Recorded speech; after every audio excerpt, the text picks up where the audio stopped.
I don't walk that fast.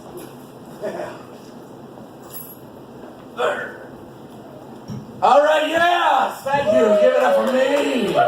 Give it up for Mario Bay and Time Warp Records, but mainly just give it up for me. Oh, come on. Oh, I need it.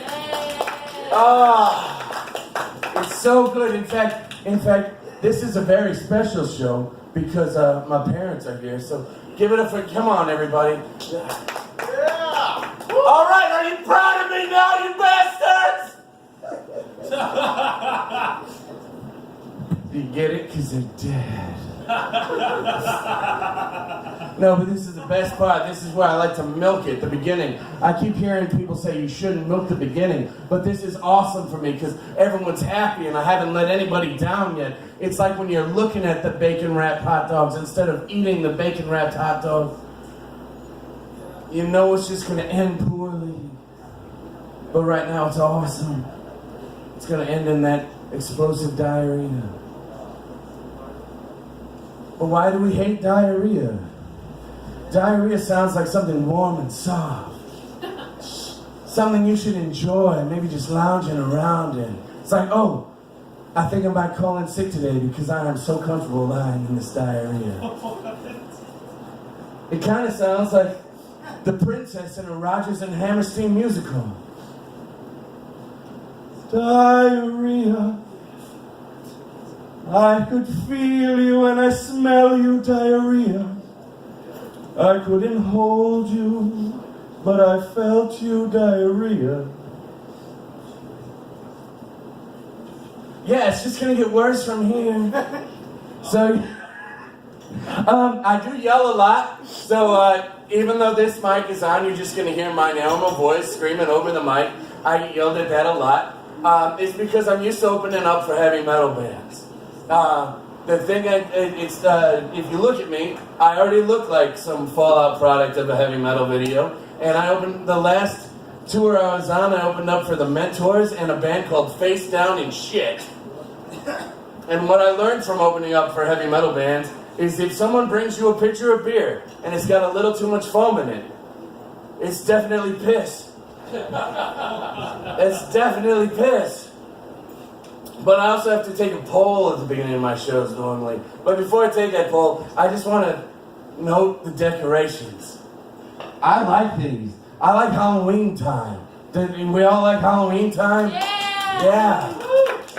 My favorite thing about Halloween time is Burger King. Because they make that Nightmare Whopper that makes you shit neon. And I'm just like, how did you know you were going to entertain me twice during this holiday season? Because I'm going to eat the Nightmare Whopper, and then I'm going to make my jack-o'-lantern, and then I'm going to shit right into the jack-o'-lantern. And I'm going to light my jack-o'-lantern with my neon feces. And then the cats and the rats and all the critters from the neighborhood, they're going to eat that glow-in-the-dark shit, and they're going to make their own glow-in-the-dark shit, making trails to and from my jack-o'-lantern that just glow in this gleaming holiday season. And it's going to be beautiful. So give it up for Burger King and a Halloween. That's right, you liked them. Anyway, I normally take a poll before I start my show to see where I'm going to take this show. And that poll is, who is the hottest homosexual couple in metal? Is it Raymond Belkamp and Jimmy Vance or Eric Harris and Dylan Klebold? You're very correct if you didn't laugh at that. Unlike that sick fucker guy right there. I will explain it a little bit. Eric Harris and Dylan Klebold were the Columbine shooters. Cutest prom picture ever in that library. You know they had the sweetest kiss before they had them. Raymond Belkamp and Jimmy Vance were the people who blew their heads off to Judas Priest in the 80s. Jimmy Vance was the only one who survived. And he said his only joy in life was to wear his sweatsuit and ride his bicycle around his cul-de-sac, scaring the children.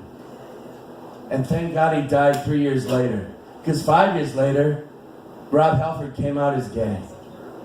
And I just would feel terrible for a guy who failed at blowing off his face, trying to scare children riding around his block when they yell out, "How you gonna suck Rob Halford's cock with no jaw, you faggot?" Again, that's appropriate. So then I switched to, who likes comic books? Yeah, there's a lot of comic book movies out right now, but the comic book character I like to talk about is Cyclops. And I get to him because I get questions all the time about why I'm wearing the glasses. I'm wearing them the same reason people always wear glasses, to see. But they're blue. And the United States over, no one ever questioned it. Chicago, no one ever worried about why my glasses were blue. In Kentucky, old ladies would come up to me and be like, are your glasses blue? Well, that's just darling. Do you have other colors to match your suit? These people thought I wore suits! But in California, the home of individuality, I get yelled at all the time. It's like, hey, cool guy, can you remove the shades? And it's like, I can, but then I can't see you.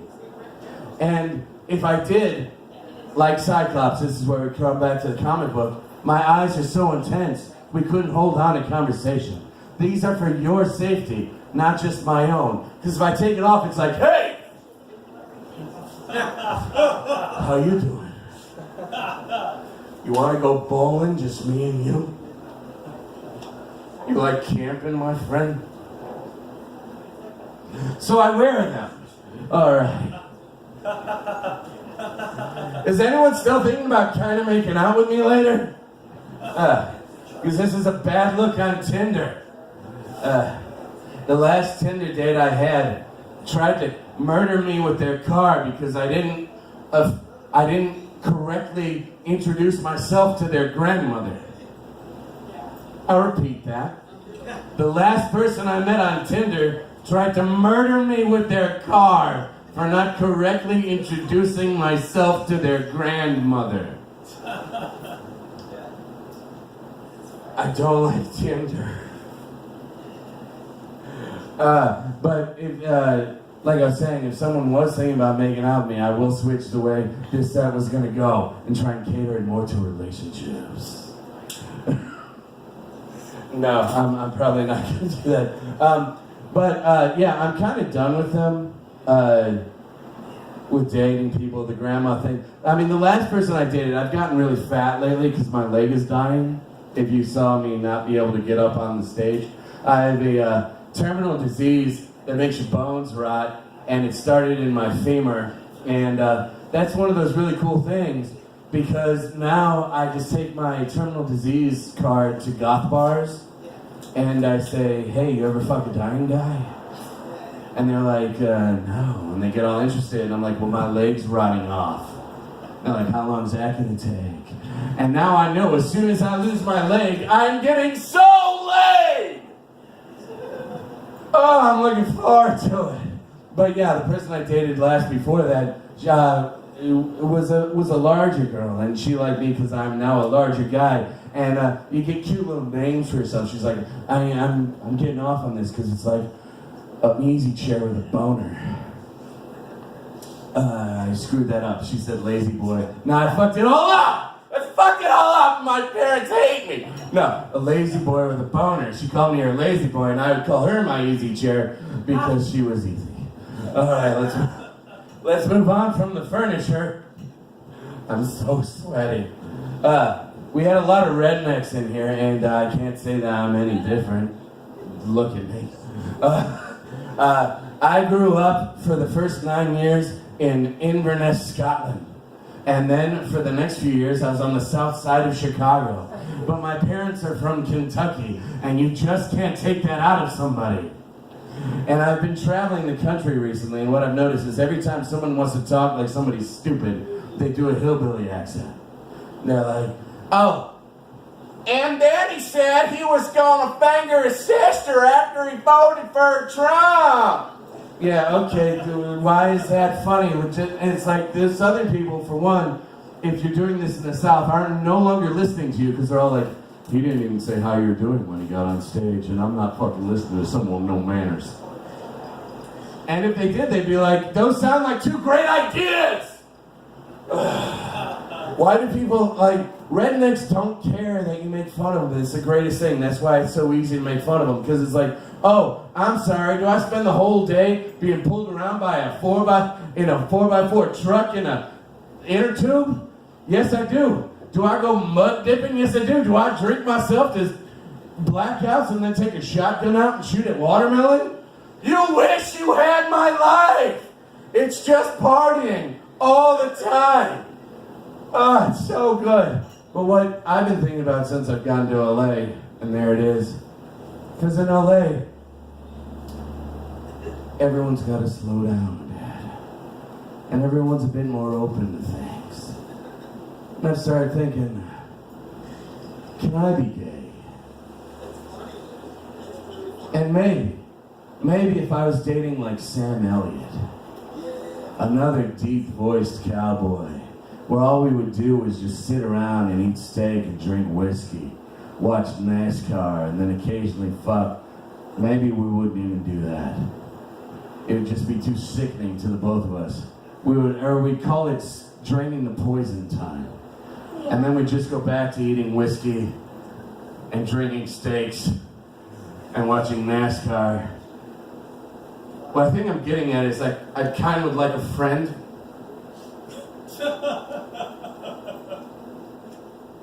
Thank you, I'm the Nihilist Gelo.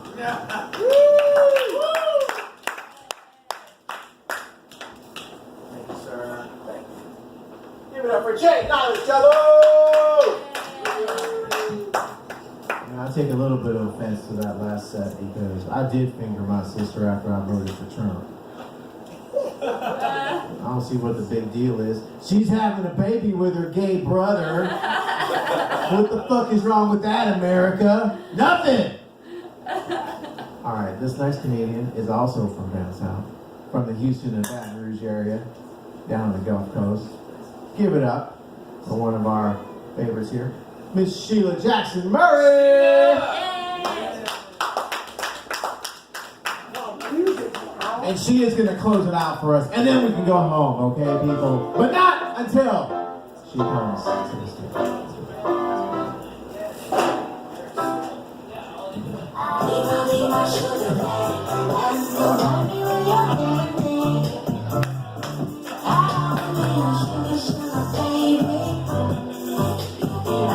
Sugar daddy, sugar daddy.